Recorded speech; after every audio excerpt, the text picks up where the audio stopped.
Hold on. My name is Jordan Mattingly, and today I'm going to be telling you why you should grow a garden. Many Americans in the United States struggle with things like mental health, physical health, and the rising food costs in America. And a quote from hopkinsmedicine.org states that approximately 9.5% of American adults ages 18 or older will suffer from a depressive illness, major depression, bipolar disorder, dysmia each year. And gardening can help with depression and other mental illnesses by allowing you to be outside working with something. And it can also help lower your food bill. I have two quotes by the USDA. The first one says food prices are predicted to grow more slowly in 2023 than in 2022, but still at above historical average rates.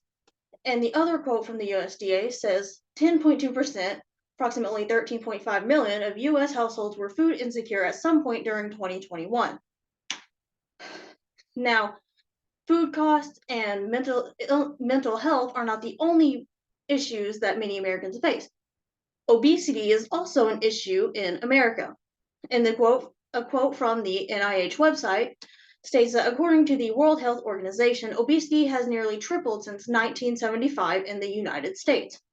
Now, the reason for this being many families, especially lower income families, when going shopping, they will often opt for the lower price, easy access junk food over the healthier foods that could be a little bit pricier.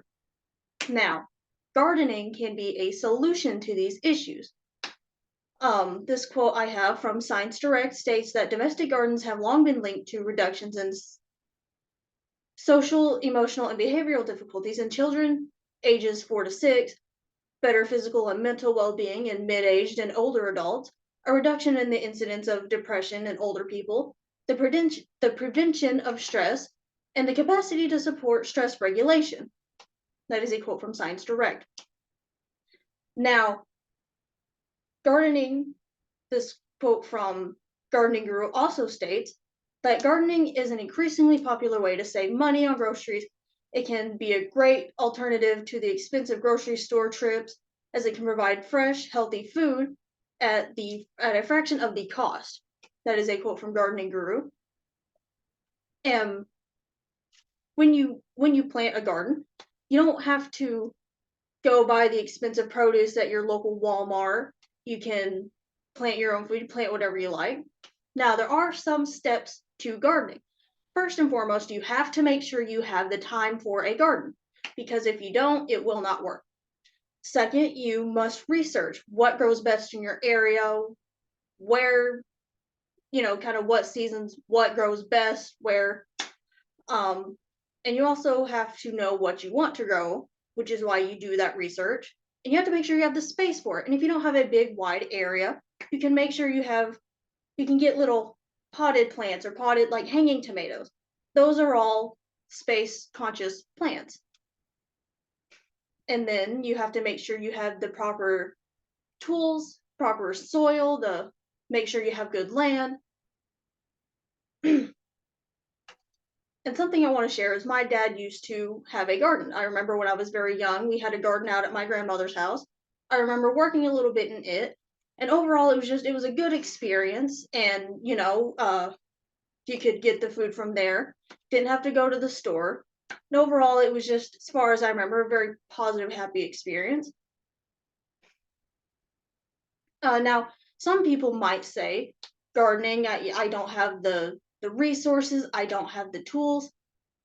And some people say that gardening can also cause extra stress, extra hassle, and that is also true.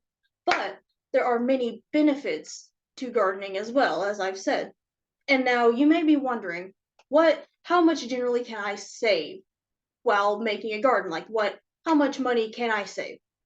Well, according to a quote from Gardening Guru, generally a small vegetable garden can save you up to $500 per year in grocery trips or grocery costs. And another quote I have from Science Direct says that data shows that more frequent gardening, 2 to 3 times per week, corresponded to reductions in perceived stress, increased subjective well-being, and increased self-reported physical activity. So gardening can encourage you to eat healthier, to participate in more physical activities, and overall be healthier, and again contribute to a lower food bill. Now, some things that might happen if you maybe don't want to grow a garden is you could potentially keep eating the same junk food that is cheaper and more accessible to you. Um, not being able to go outside and have a hobby or activity after work or school, that can also affect your mental and physical health because you're not getting out and doing stuff, and you're kind of inside all day. That can kind of make you sad. So to restate, the purpose of this speech was to encourage you to go out and grow your own garden. So first I talked about issues many Americans face in the US, and then I told you about some ways that you can, like the steps you can take to start gardening. And then I told you about the benefits and maybe some worries that people might have with gardening. So I want you all to go out and start planting your own gardens. Um,